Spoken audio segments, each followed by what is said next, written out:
내 생각대로 하나님의 뜻대로 말씀 전해주시겠습니다. 친구들 잘 지냈습니까? 동대원 영훈이하고 소율이는 너무너무 잘 지낸 것 같아요. 오늘 그런데 우리 친구들이 나와서 찬양하고 율동하니까 평상시보다 예배가 더욱더 기쁘고 감사한 것 같아요.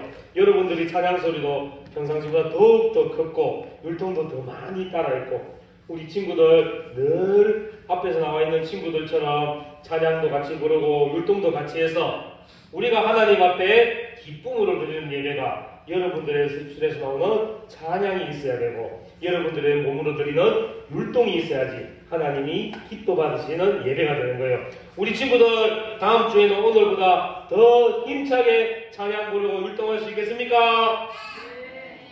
네, 다음 주에는 다 잘할 준비돼요. 그리고 오늘 우리가 찬송가 516장 불렀는데 오늘 찬송가를 다 가사를 들어보니까 지난주 우리가 배웠던 말씀 또 오늘 우리가 배울 말씀이 그 찬송가의 가사에 다 들어가 있어요. 그래서 우리 친구들 전도사님이 집에서 찬송가 매일매일 들으세요 하는 이유가 이 찬송가를 듣다 보면 하나님의 마음을 알 수 있고 말씀도 알 수 있게 되는 거예요. 우리 친구들 집에 가서도 카톡에 올라와 있는 찬송가 말씀을 매일매일 한 번씩 꼭 부르고 말씀 읽기를 바랍니다. 알겠습니까?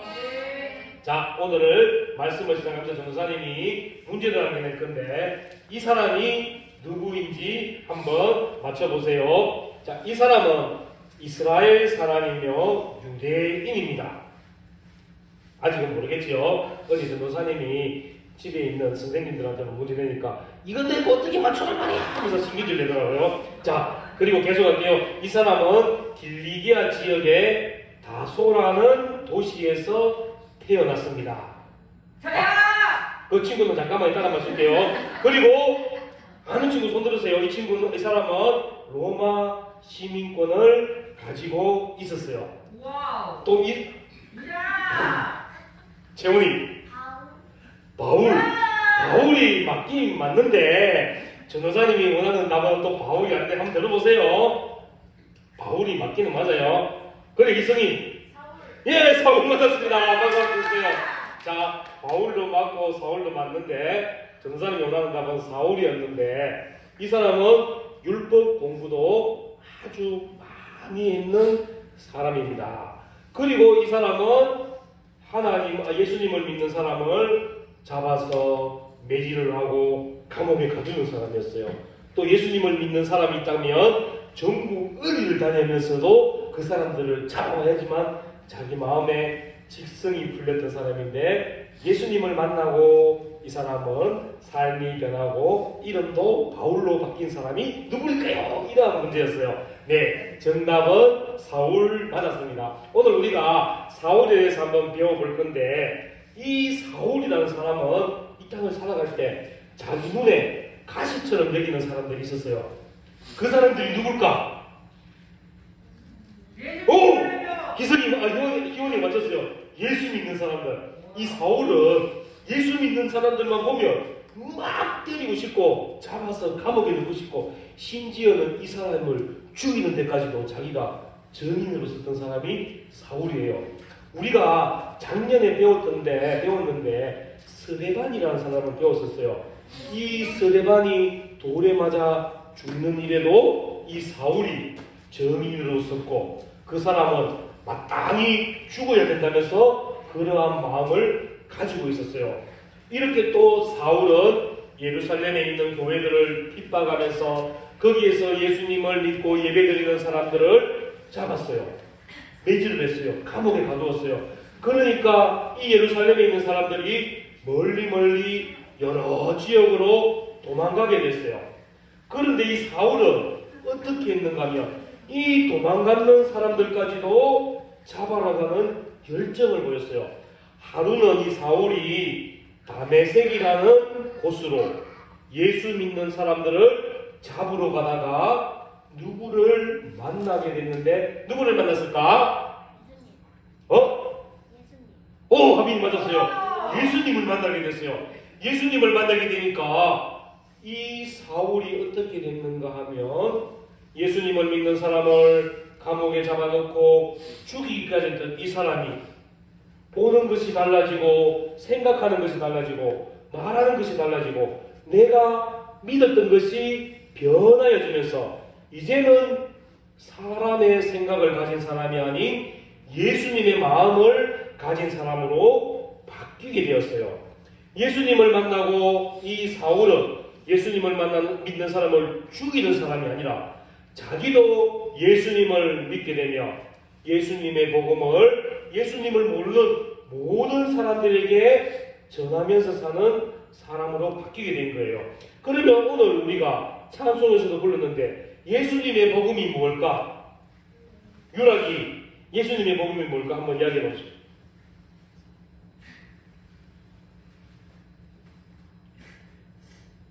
유락이가 알기는 하는데 이렇게 부르니까 모르네요. 예수님의 복음, 예수님 하면 우리가 알겠는데 예수님의 복음은 뭔가 하면 예수님께서 우리 죄를 위해서 십자가에서 죽으시고 우리 모든 죄를 다 용서해 주시고 다시 살아나셔서 우리의 구원자가 되신다는 그 사실이에요. 이 진리를 이제 사울은 여러 사람들에게 여러 지역에게 더 나아가서는 다른 나라에게까지 가다며 많은 지역에 복음을 전하면서 살았어요. 또 바울은 전도를 다니면서 많은 사람들을 만나고 또 그들을 통해서 교회를 짓고 또 그 교회를 통해서 또 다른 사람들을 복음을 전해서 많은 사람들을 예수님을 믿게 하는 일에 귀하게 사용되었어요.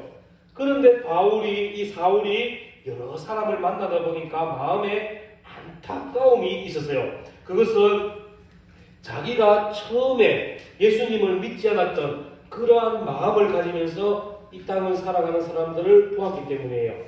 하나님을 모르고 예수님을 모르고 사는 사람들이 이 땅을 살아가면서 내가 이렇게 믿고 나를 믿고 살아가는 것이 최고야. 나만 내만 믿고 따라가면 돼. 내가 하고 싶은 대로 살면 돼. 이렇게 말하는 사람들이 너무 많았는 거예요. 그들을 보면서 사울은 마음에 너무나 안타까움이 있었어요. 이 사람들도 다 예수님을 믿어서 자기의 죄를 회개하고 구원받았으면 좋겠다는 그러한 간절한 마음이 있었어요. 바울이 전도하러 다니는 지역에 보면 예수님을 믿는 말씀이 아닌 하나님의 말씀이 아닌 사람들의 생각을 가르치는 철학이나 사상들이 너무나 많았기 때문에 그 사람들은 예수님을 믿기보다는 사람의 말을 따라가면서 살았던 거예요. 그런 이 사람들에게 바울은 편지를 써서 하나님의 말씀으로서 그 사람들을 변화시켜주고 고쳐주기로 했어요. 우리가 바울 선생님이 어떠한 편지를 썼는가 우리 같이 한번 읽어보도록 할게요. 사울 선생님이 썼는 편지의 내용인데 우리 큰 소리로 무슨 뜻인지 크게 한번 읽어보겠습니다. 시작! 깊도다 하나님의 지혜와 지식에 풍성하며. 이 말이 뭔가 하면 너희들이 세상에서 아무리 많은 학문으로 배우고 또 여러 훌륭한 선생님들에게서 좋은 학문을 배운다고 할지라도 하나님보다 지혜로운 사람은 이 세상에 존재하지 않습니다. 이런 뜻이에요. 또 하나님의 지식을 뛰어넘는 그 어떠한 학문도 이 세상에는 존재하지 않는다는 겁니다. 하나님의 지혜는 세상에서 가장 크고 위대합니다. 이런 뜻이 바로 이 말씀에 있는 거예요. 자, 우리 친구들 한번 따라하겠습니다. 하나님보다 지혜로운 사람은 세상에 없습니다. 하나님의 지식을 뛰어넘는 학문은 세상에 없습니다. 하나님의 지혜와 하나님의 지식은 세상에서 가장 큽니다. 하나님은 온 세상을 창조하신 분입니다. 맞습니까? 그러면 우리 친구들 아멘 한번 해보는 거예요. 하나님이 온 세상을 창조하셨습니다. 하나님께서 온 세상을 다스리십니다. 하나님께서 우리 친구들을 만들어 주셨고 이 세상에 보내주셨습니다. 우리는 하나님께서 만드신 창조물이며 우리는 하나님께서 이 땅에 보내신 하나님의 백성이며 하나님의 자녀입니다. 우리 친구들 이 사실을 믿습니까? 자, 하나님께서는 이 세상을 처음부터 시작하셨고 앞으로 끝까지도 함께 하시며 우리 여러분들을 만드시고 지키시고 인도하시는 분이 되실 겁니다. 다메섹에서 예수님을 만나 새 사람이 된 이 바울은 하나님 앞에 예수님 앞에 모든 주권이 있다고 말했어요. 또 이 주권은 하나님께서 이 세상을 통치하고 다스리시는 절대 주권 이렇게 말했어요. 우리 친구들 주권이란 말, 하나님의 절대 주권이란 말 들어봤습니까? 아직 못 들어봤지 우리 친구들.